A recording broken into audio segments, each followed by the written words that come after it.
une de l'actualité, le développement communautaire par les populations locales, traduit par la réhabilitation des voies et ponts dans les villes et campagnes dans un élan de patriotisme. Dans l'arrondissement 9 de Ouagadougou, il est effectif grâce à la veille citoyenne. Un pont de franchissement de plus de 150 mètres vient d'être réfectionné. Mois d'août et septembre 2024, période de cours de vacances au Burkina pour résorber les retards académiques dans les universités. À l'université Daniel Ouézin Coulibaly de Dédougou, les cours se déroulent normalement, même si certains étudiants se sont désistés. Le constat dans cette édition. Fin de la 11e conférence des ministres du comité de coordination pour le développement et la promotion de l'artisanat africain à Brazzaville. Une rencontre sanctionnée d'une vingtaine de résolutions du changement de la dénomination au renouvellement des instances. Les grandes conclusions dans ce 13h, le 13h de la télévision du Burkina. Bienvenue à tous.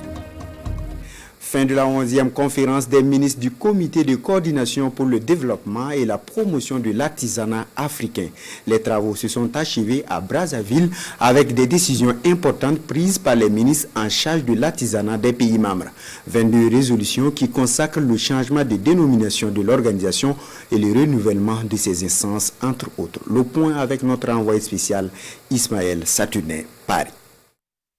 La 11e conférence des ministres du comité de coordination pour le développement et la promotion de l'artisanat africain CODEPA referme ses portes sur une note de satisfaction avec à la clé une vingtaine de résolutions. Constatant le faible niveau d'engagement des délégations régionales, la conférence engage le secrétariat général à prendre toutes les dispositions nécessaires pour communiquer davantage sur les dites réunions à l'effet de susciter leur tenue régulière. La conférence instruit le secrétaire général de s'engager dans la mobilisation des ressources alternatives à travers la recherche de partenariats avec les institutions, les partenaires techniques et financiers, les organisations intergouvernementales. Par ailleurs, elle exhorte à poursuivre les efforts visant à instaurer un marché intérieur de consommation des produits artisanaux dans l'espace CODEPA. L'une des innovations majeures à cette rencontre de Brazzaville, c'est le changement de dénomination de CODEPA en ODEPA, Organisation pour le développement et la promotion de l'artisanat africain. Une nouvelle dénomination pour mieux répondre aux aspirations des artisans. Et cette 11e conférence marque un tournant décisif selon les participants, dans la mesure où elle permet d'asseoir les bases d'une organisation forte. On considère l'artisanat comme étant un levier important pour le développement du continent, parce qu'il s'agit d'un secteur qui touche l'ensemble des composants de notre société. C'est un secteur qui contribue également à plus de 70% en termes de matières premières au secteur de l'industrie. Nous venons avec beaucoup de détermination, et surtout pour renouveler l'engagement justement à être dans cette organisation qui, nous sommes sûrs, pourra constituer un levier puissant pour booster l'artisanat africain. L'un des temps forts à cette cérémonie de clôture, Jacqueline Lydia Mikolo, est investie par ses pairs, présidente en exercice de l'organisation. Un mandat qu'elle entend placer sous le signe de la consolidation des acquis ainsi que de l'innovation. C'en est fini pour la 11e édition de la conférence des ministres du CODEPA. Rendez-vous est pris au Maroc pour l'édition de 2025. Retour au Burkina pour la deuxième revue 2024 des projets et programmes de ministère en charge de l'économie. Plusieurs réalisations au profit des populations vulnérables, autour de 15 projets et programmes dans le premier semestre. À partir du bilan établi, le département se projette sur les actions pour le reste de l'année. Le point avec Consono Coulibaly et Moussaki. Numérisation des services du département de l'économie, mobilisation des ressources financières pour la mise en œuvre des actions du gouvernement. Il ressort de la mise en œuvre des projets et programmes du département de l'économie et des finances un taux de réalisation de 41%. Ce bilan mi-parcours concerne les activités des 6 premiers mois de l'année 2024. Dans la recherche de solutions pour soulager les personnes déplacées internes en détresse, l'accord de cash transfert a été expérimenté par certains projets sous tutelle technique de notre ministère. Au regard de l'actualité concernant la problématique de l'efficacité de cette méthode d'intervention, La Direction générale des études et des statistiques sectorielles a mené une réflexion en fin 2023 sur l'efficacité du cash transfert mis en œuvre par les projets et programmes sous tutelle technique du ministère. Au cours de nos travaux, les résultats de cette étude nous seront présentés et nous permettront d'apprécier l'opinion des acteurs et les limites de cette stratégie d'intervention. Les acteurs de l'économie veulent davantage mobiliser plus de ressources pour le développement endogène du Burkina Faso. Déjà, les réalisations de ces 6 premiers mois ont mobilisé plus de 46 milliards de francs CFA.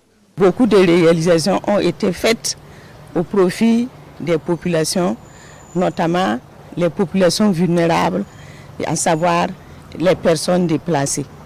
Et à titre d'exemple, on peut citer l'acquisition de 2500 kits de dignité, la réalisation de 50 forages pour accompagner les localités d'accueil des personnes déplacées. Directeurs généraux, régionaux, chefs de service et partenaires techniques et financiers doivent faire des recommandations à l'issue de cette rencontre pour servir de feuille de route pour la mise en œuvre des initiatives du département. Des projets et programmes, il en a été question également au ministère de l'Environnement, de l'eau et de l'assainissement. Le programme national d'approvisionnement en eau potable y a tenu sa 2e session du comité de pilotage de sa direction générale. Il s'agit pour les acteurs d'examiner les rapports bilan semestriels 2024. Jean-Hugues Bayala et Moussaki.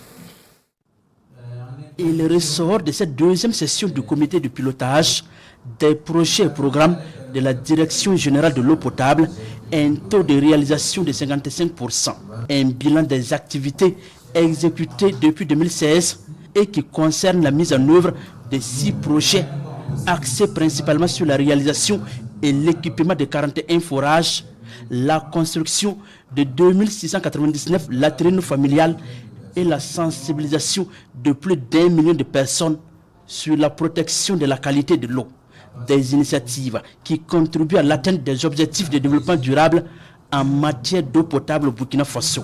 Cette session devrait nous permettre de voir à quel niveau nous sommes avec la mise en œuvre de ces projets. Nous avons au total 6 projets actifs, à savoir donc le projet d'eau potable, d'assainissement en milieu rural, le projet d'appui aux services d'eau potable pour le renforcement de la résilience au niveau donc des milieux ruraux.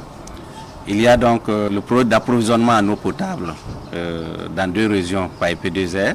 Vous avez le projet d'approvisionnement en eau potable dans les régions du Centre-Est.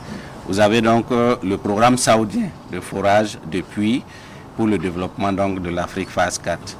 Cette 2e session du comité de pilotage des projets et programmes se veut une occasion pour réfléchir sur les voies et moyens pour une meilleure exécution de ces projets et programmes. Il s'agit pour ces participants de faire des propositions et des recommandations qui serviront désormais de feuille de route pour la réalisation des projets et programmes de la Direction générale de l'eau potable. Dans le Nord, le collectif national pour la refondation est solidaire des forces de défense et de sécurité et des VDP à travers une remise de vivres dans un des villages. Il a par ailleurs initié la réalisation d'un rond-point au nom du président du Faso, le capitaine Ibrahim Traoré, dans la localité. Une cérémonie également marquée par une séance de reboisement. Le point avec Karim Iliboudou et Alidou Alain Savadou. Environ 4 tonnes de riz, 10 cartons de bidons d'huile et des pâtes alimentaires remis au FDS et VDP de ce village situé à une dizaine de kilomètres de Wayukuya. Le collectif national pour la refondation répond ainsi à l'appel au sursaut patriotique du chef de l'État et aussi encourage les populations de ce village. Le président lui-même a dit à son peuple de se battre. Et ces vivres-là, on a fait don au FDS et puis VDP. C'est eux qui nous gardent, nous on dort. Nous saluons cette initiative parce que nous savons que dans cette lutte, nous ne sommes pas les seuls. Nous savons que la population nous accompagne. Et c'est grâce à eux également que nous avons le courage et la force de continuer ce que nous faisons. Et nous savons que c'est dans cette initiative d'accompagner le président, capitaine Ibrahim Traoré, pour la reconquête de notre territoire national. Nous exhortons la population de toujours nous soutenir et nous accompagner afin que nous puissions toujours aller de l'avant dans notre travail. Pour marquer leur adhésion aux actions du président du Faso, le CNR lance officiellement la construction d'un rond-point dédié au capitaine Ibrahim Traoré dans ce village. Donner la première pierre d'un rond-point qui va se dénommer le rond-point capitaine Ibrahim Traoré. C'est un brave qui, moi je salue et je l'encourage. Mon message à l'endroit du CNR, c'est vraiment de les remercier pour leur initiative. Un rond-point a été dédié au nom du capitaine Ibrahim Traoré, un brave homme qui s'est donné pour l'avenir du Burkina Faso. Pour contribuer à la lutte contre l'avancée du désert dans cette partie du pays, les membres du CNR ont mis en terre 350 plants à l'école primaire, au collège et au centre de santé du village. En attendant la réalisation de ce rond-point, les réhabilitations des voies et des ponts dans les villes et campagnes par les populations se poursuivent un peu partout au Burkina. Cet élan de patriotisme est observé dans l'arrondissement 9 de Ouagadougou par la veille citoyenne à travers l'association Lagamtaba. Dimanche dernier, elle a procédé à la réfection d'un pont de franchissement d'au moins 150 mètres de longueur. Bernard Kombelem, Epinidianou. Ces Ouagalais se donnent la main pour la réfection du pont de franchissement du quartier Palagré dans l'arrondissement 9.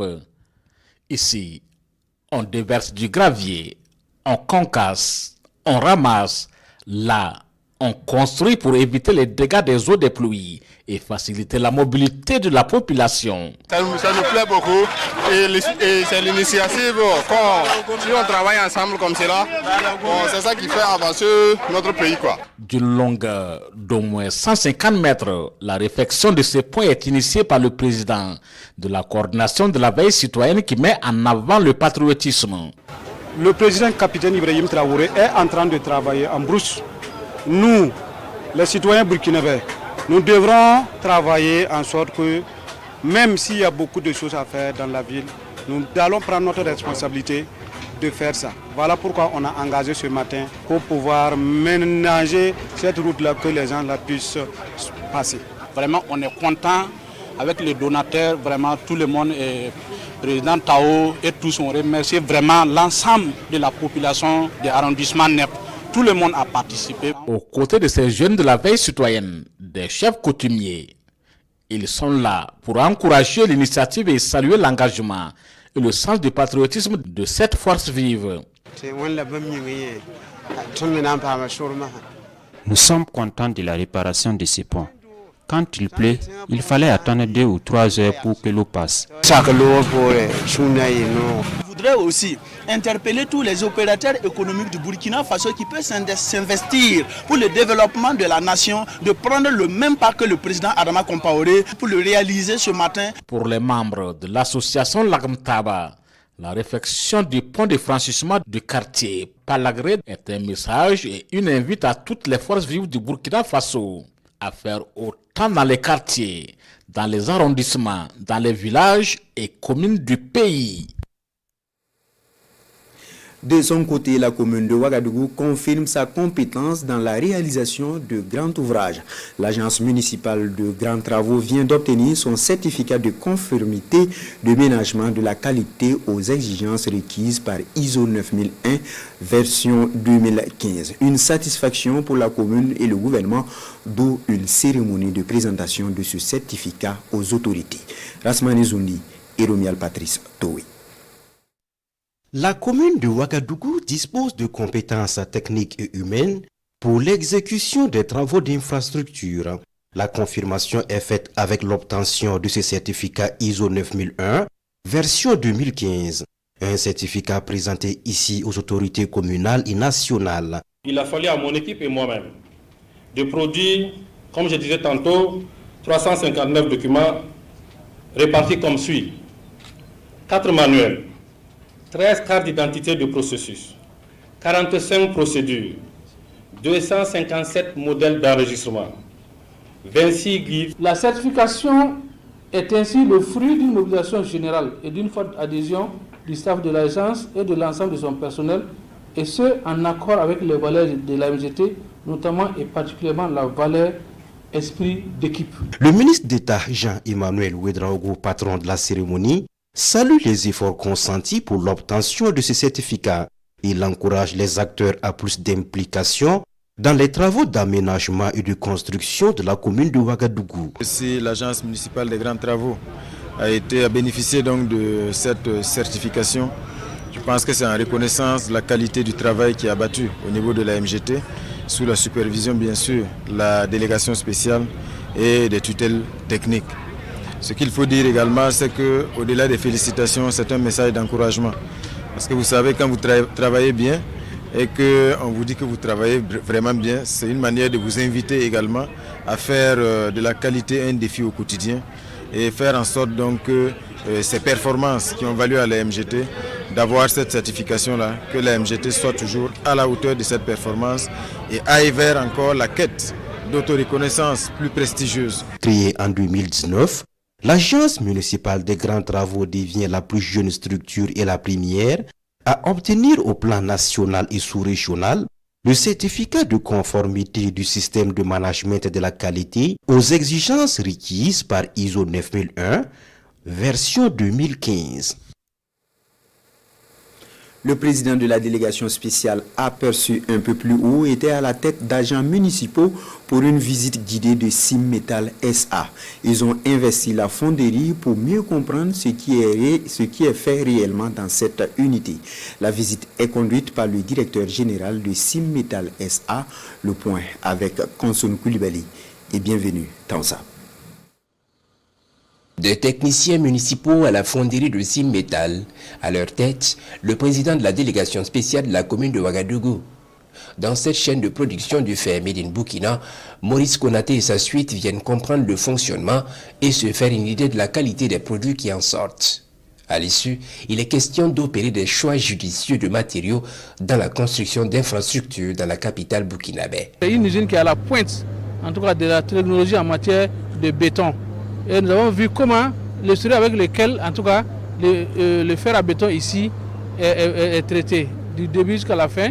Surtout les différents tests qu'ils font pour voir la résistance du fer avant de le sortir pour la consommation. Cet atelier nous a permis de comprendre déjà comment la société est organisée, le fonctionnement de cette unité industrielle qui est organisée au Burkina Faso pour accompagner le domaine de la construction afin que nous puissions réaliser des ouvrages de qualité.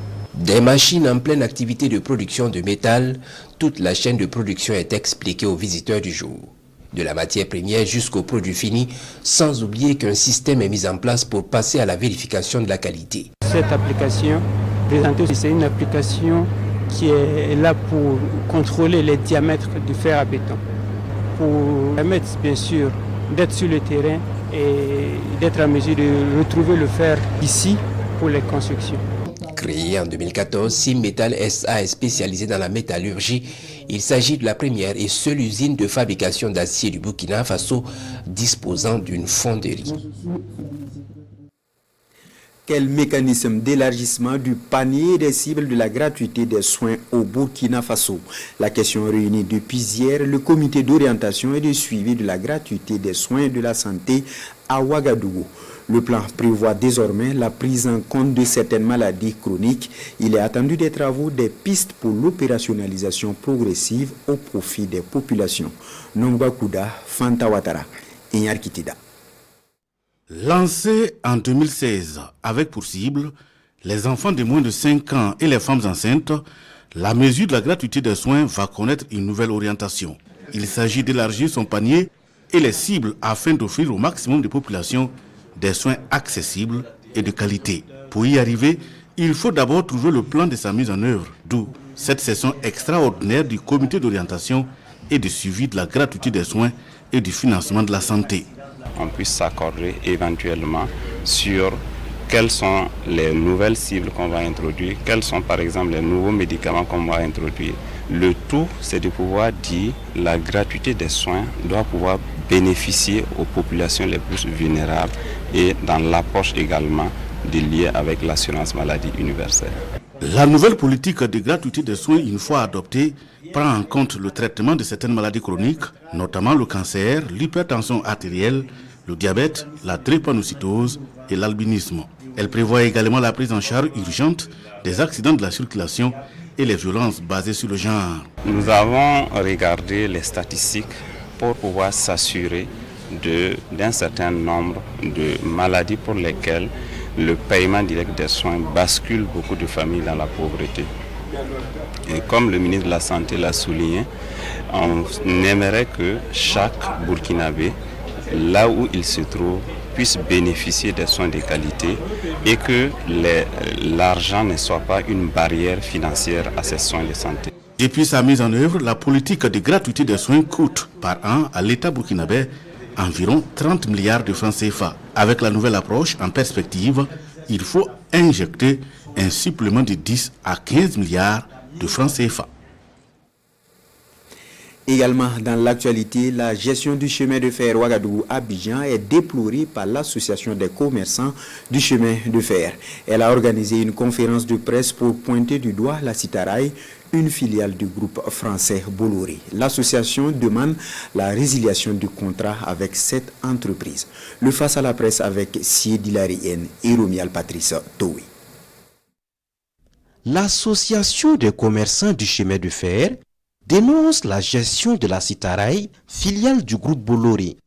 Pour ces conférenciers, les infrastructures de la Citaraï sont dégradées, le personnel exploité. Face à la presse, les membres de cette association demandent la résiliation du contrat qui lie le gouvernement burkinabé au groupe français. On n'a pas demandé d'abord de départ de Citaraï. On a demandé, premièrement, notre train voyageur. Où ça se trouve? Ouagadougou-Abidjan. Ça, on a tapé un an, il n'y a pas de solution. On a tapé plusieurs portes de notre autorité, ministre des Transports, que ce soit, puisque la sécurité, on a pris toutes les démarches, un an tapé fin. On a vu qu'il n'y a pas de solution, que ce soit train voyageur, que ce soit train marchandise. On demande le départ de Citaraï maintenant. Pour que la Citaraï puisse profiter au peuple burkinabé, les conférenciers demandent la nationalisation de la structure. Nous exigeons de notre gouvernement des mesures fortes et immédiates pour retirer cette société de notre territoire.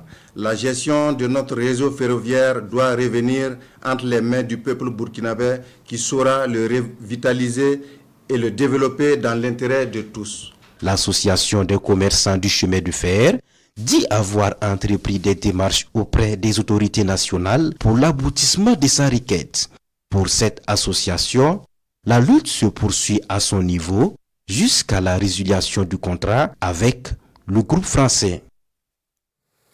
Face au retard académique dans les universités publiques du Burkina, des cours de rattrapage se tiennent les mois d'août et de septembre au profit des étudiants. Ces cours sont effectifs à l'université Daniel Ouizin Koulibaly de Dédougou, malgré le refus de certains étudiants. On voit cela avec Naba, Ida Dabiri, Edouard Ouidrago et Christophe Traoré. Dans ce laboratoire, ces étudiants sont en plein travaux pratiques. À quelques mètres de là, certains de leurs camarades sont en travaux de groupe et d'autres suivent des cours de vacances. À l'université Daniel Ouizin Koulibaly, ex-université de Dédougou, étudiants, professeurs et agents de bureau sont tous mobilisés afin de résorber le retard académique. L'ambiance est bien. Depuis que j'ai commencé lundi, je crois que tout le monde est là. Sauf souvent quelques-uns qui n'est pas là, mais qui attrapent bien sûr. Donc, et naturellement, même en temps normal, ça arrive. Au jour d'aujourd'hui, en tout cas, tout se passe normalement. Vous avez dû constater dans les salles de classe, les labos, même dans les salles où les étudiants sont en train de faire des compositions.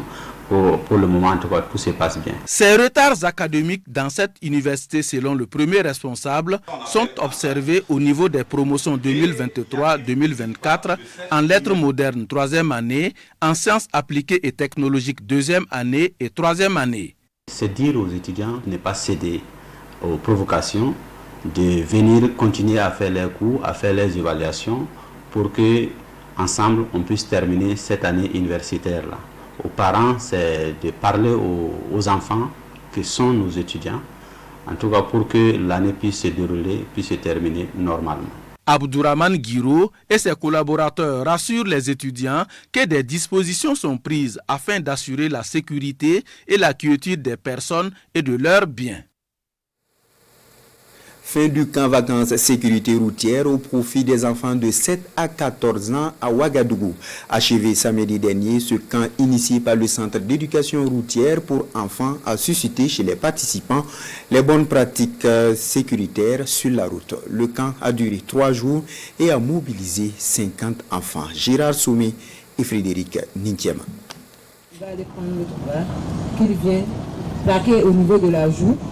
Et maintenant, il va soulever ici pour faire son levier. Mais là, au lieu de soulever comme ça, tu dois mettre... Voilà, donc voilà. Et maintenant, il bascule sa victime vers lui. Voilà. Exercice de secourisme en cas d'accident de la route et test de connaissance de la sécurité routière à travers la maîtrise du code de la route. Voici qui met un terme au camp vacances sécurité routière pour enfants. Après 3 jours d'initiation au langage de la route.